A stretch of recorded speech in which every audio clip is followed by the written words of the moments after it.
Assalamualaikum warahmatullahi wabarakatuh. Yang terhormat, Bapak Dr. Insinyur Kosasi Prejatna MSc selaku pembimbing 1. Yang terhormat, Bapak Satrio Muhammad Alif STMT selaku pembimbing 2. Di sini saya akan mempresentasikan tugas akhir saya yang berjudul Studi Perbandingan Beda Tinggi Ortometrik antara metode GNSS Leveling menggunakan EGM 2008 dengan metode sifat datar di Institut Teknologi Sumatera. Konten yang akan saya bahas itu yang pertama ada pendahuluan, kedua dasar teori, ketiga metodologi penelitian, keempat hasil dan pembahasan, yang kelima kesimpulan dan saran. Geoid menurut Gauss dan Listing adalah bidang ekuipotensial gaya berat bumi yang berhimpit dengan permukaan laut ideal, di mana geoid dianggap paling mendekati main sea level atau permukaan laut rata-rata secara global. Geoid juga digunakan sebagai referensi tinggi untuk menentukan tinggi ortometrik. Penentuan tinggi ortometrik menggunakan metode sifat datar memerlukan biaya yang relatif tinggi, tenaga ekstra, serta cakupan wilayahnya dibatasi oleh kondisi lapangan. Untuk mengatasi hal tersebut, kita dapat menggunakan teknologi Global Navigation Satellite System, di mana biasa disebut sebagai GNSS. Penentuan posisi menggunakan metode survei GNSS ini semakin membaik dan dapat digunakan untuk menentukan tinggi geodetik. Masalah ketersediaan nilai gaya berat yang teliti di Indonesia menyebabkan penentuan tinggi ortometrik ini sukar untuk dilaksanakan. Meskipun komponen tinggi geodetiknya cukup teliti, tidak tersedianya nilai undulasi geoid itu dapat mempengaruhi tinggi ortometrik menggunakan metode GNSS leveling. Untuk mengatasi hal tersebut, di sini saya menggunakan nilai undulasi geoid global EGM 2008. Tujuan penelitian yaitu yang pertama mendapatkan selisih beda tinggi ortometrik dari metode GNSS leveling menggunakan EGM 2008 dengan pengukuran metode sifat datar. Kedua, mendapatkan tingkat akurasi metode GNSS leveling menggunakan undulasi EGM 2008 dalam menggantikan metode sifat datar untuk menentukan tinggi ortometrik. Ruang lingkup penelitian. Cakupan daerah penelitian tugas akhirnya dilakukan di wilayah yang relatif kecil, yaitu di Institut Teknologi Sumatera yang memiliki luas 275 hektar. Kemudian data pengamatan GNSS dilakukan pada tahun 2016 yang didapatkan dari Bapak Arif Rahman dan 2019 dari hasil pengamatan secara langsung. Pengamatan menggunakan metode statik radial dengan waktu pengamatan 10 hingga 36 menit. Ketiga, data yang digunakan adalah nilai undulasi EGM 2008 dari website ICGM. Kemudian data pengamatan GNSS dan data tinggi ortometrik dari titik yang dicari. Nilai tinggi ortometrik yang dianggap mendekati kebenaran adalah pengukuran dengan metode sifat datar. Kerangka pikir penelitian. Yang pertama kita melakukan studi literatur, di mana ini kita memperdalam materi tentang tugas akhir ini. Kemudian tahap survei pendahuluan, di mana untuk kita survei lapangan. Kemudian tahap pengumpulan data. Di sini ada 4 data yang dipakai, yaitu pertama data pengamatan GNSS, lalu data pengukuran sifat datar, lalu data tinggi ortometrik BMITer, dan nilai undulasi titik pengamatan. Setelah keempat data tersebut kita dapatkan, kita melakukan processing data, kemudian penyajian data, validasi, analisis, dan pembuatan laporan. Dasar teori. Sistem tinggi dibedakan berdasarkan jarak dan beda potensial. Berdasarkan beda potensial, contohnya tinggi dinamis, dan berdasarkan jarak, contohnya tinggi normal, tinggi geodetik, dan tinggi ortometrik. Tinggi geodetik sendiri adalah jarak garis lurus dari elipsoid ke titik di atas permukaan bumi, lalu jarak tinggi ortometrik adalah jarak sepanjang garis unting-unting dari geoid ke titik di atas permukaan bumi. GNSS leveling sendiri adalah metode penentuan tinggi ortometrik menggunakan metode survei GNSS, di mana mentransformasikan nilai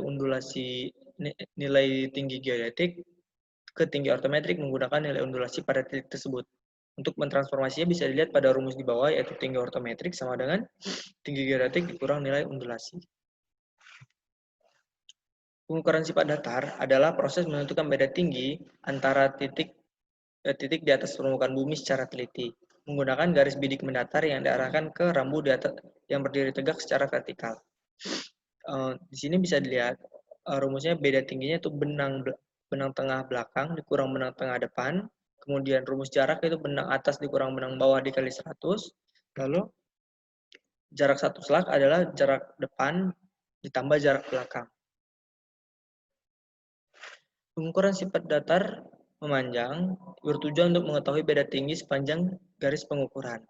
Syarat-syarat pengukuran sifat datar memanjang ada di bawah, yaitu jika jalur tidak bisa diselesaikan dalam 1 hari, maka dibagi dalam beberapa seksi.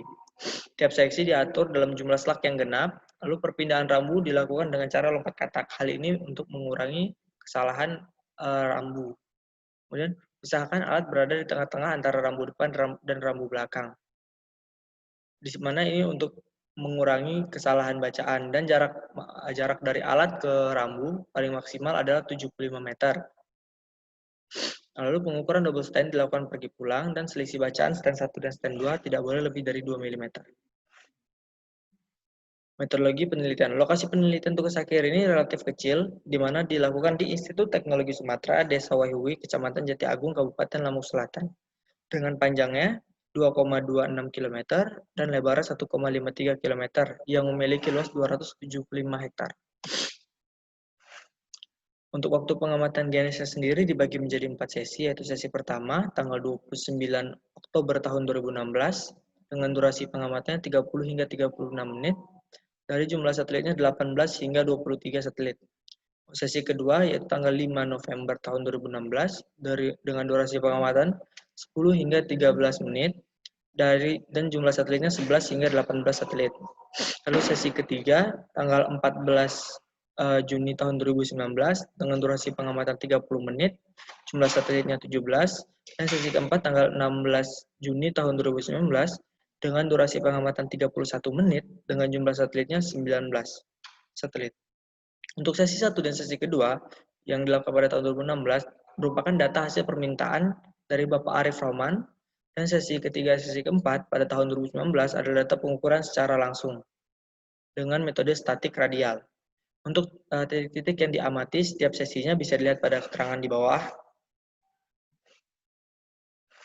Untuk sky plotnya bisa dilihat di sini ITR 1, lama pengamatan 30 menit dari pukul 10.07 hingga 10.37 dengan jumlah satelitnya 23, lalu YUR 3 dengan lama pengamatan 31 menit dari pukul 09.56 hingga 10.27 dengan jumlah satelit 19, lalu ITR 6 lama pengamatan 10 menit dari pukul 15.39 hingga 15.49 dengan jumlah satelitnya 13.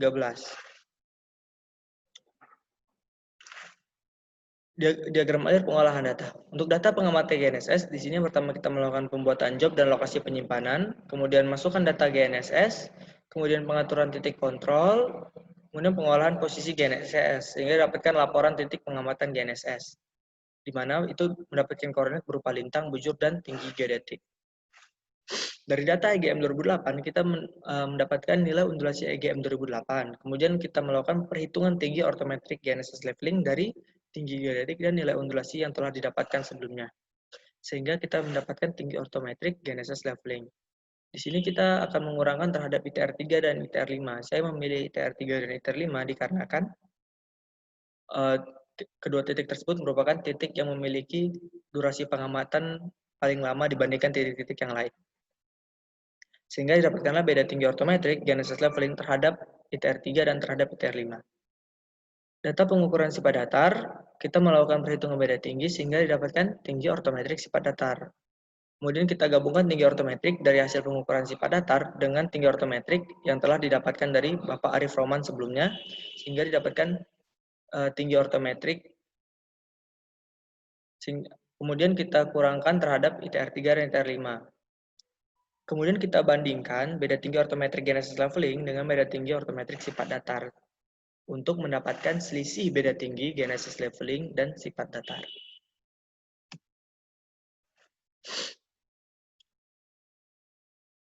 Untuk hasil pengamatan GNSS, di sini ada 3, yaitu lintang, bujur, dan tinggi yang didapatkan. Untuk tabel yang warna hijau adalah data yang diperoleh dari Prodi Teknik Geomatika, yaitu Bapak Arif Roman, dan untuk tabel yang kuning adalah data pengukuran secara langsung. Untuk jarak baseline-nya, Didapatkan standar deviasi horizontal dari 1 hingga 4 mili dan standar deviasi vertikalnya dari 1 hingga 7 mili. Kesalahan penutup, pengukuran dilakukan pergi pulang dan double stand. Koreksi bacaan maksimum 2 mm. Kesalahan penutup menggunakan rumus 10 akar D di mana D adalah jarak optis total bacaan. Untuk jalur pengukuran ITR 1, YUR 2, dan YUR 3, selisih pergi pulangnya sebesar 0,0005 meter dengan toleransi 10 akar D-nya yaitu 0,0028 meter. Untuk jalur pengukuran ITR 11 sampai ITR 7, selisih pergi pulangnya 0,0045 meter dari toleransinya 0,0049 meter.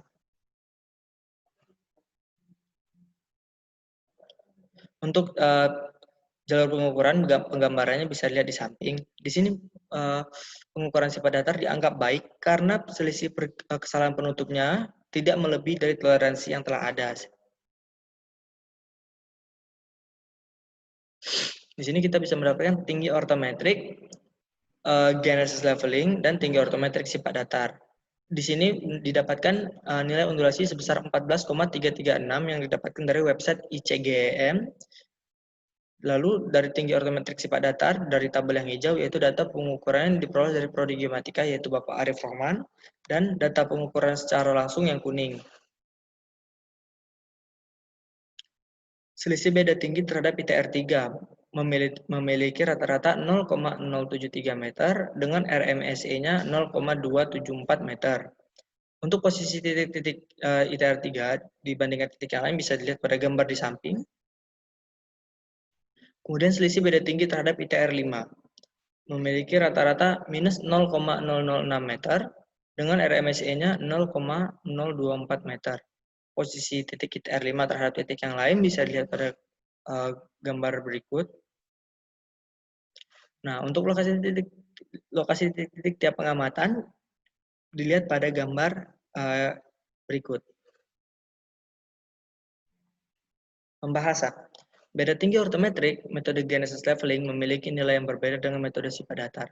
Hal ini bisa saja disebabkan karena lamanya pengamatan, waktu pengamatan, lokasi pengamatan, panjang baseline, dan jumlah satelit. Namun hal yang paling mempengaruhi di sini adalah lamanya waktu pengamatan yang dimana hanya 10 hingga 36 menit. Lalu nilai undulasi di Institut Teknologi Sumatera memiliki nilai yang sama sebesar 14,336 meter. Di mana hal ini bisa saja disebabkan karena kondisi wilayah ITERA yang relatif kecil sehingga hanya memiliki satu nilai yang sama. Pembahasan. Di sini selisih paling kecil yaitu sebesar 0,038 meter dengan panjang baseline-nya 60,308 meter dengan jumlah satelit 17 dan waktu pengamatan yang relatif lama dibanding titik yang lain yaitu 30 menit berada pada titik YUR 2. Dan selisih yang paling besar berada pada titik ITR 6 dengan waktu pengamatan hanya 10 menit dengan jumlah satelit 13 dan panjang baseline-nya 815,565 meter yang memiliki selisih 0,375 meter. Hal ini jadi di sini bisa dilihat dengan waktu pengamatan yang hanya 10 menit yang paling kecil dibanding titik yang lain memiliki selisih yang paling besar. Kesimpulan dan saran. Hasil penentuan beda tinggi genesis leveling dengan undulasi EGM 2008 dan beda tinggi sifat datar didapatkan nilai selisih yang paling besar dengan data yang ada sebesar 0,357 meter. Kemudian metode genesis leveling mendapatkan tingkat akurasi pada level desimeter menggunakan metode statik radial dengan lama pengamatan 10 hingga 36 menit di ITERA. Hal ini dikarenakan banyak faktor, salah satunya disebabkan kurang lamanya waktu pengamatan. Saran, hasil dari penentuan beda tinggi ortometrik pada penelitian ini diharapkan digunakan sebagai data pembanding titik tinggi yang akurat oleh pihak kampus ITERA untuk keperluan lebih lanjut. Pengamatan genesis sebaiknya dilakukan pengamatan lebih lama untuk mendapatkan ketelitian yang lebih baik.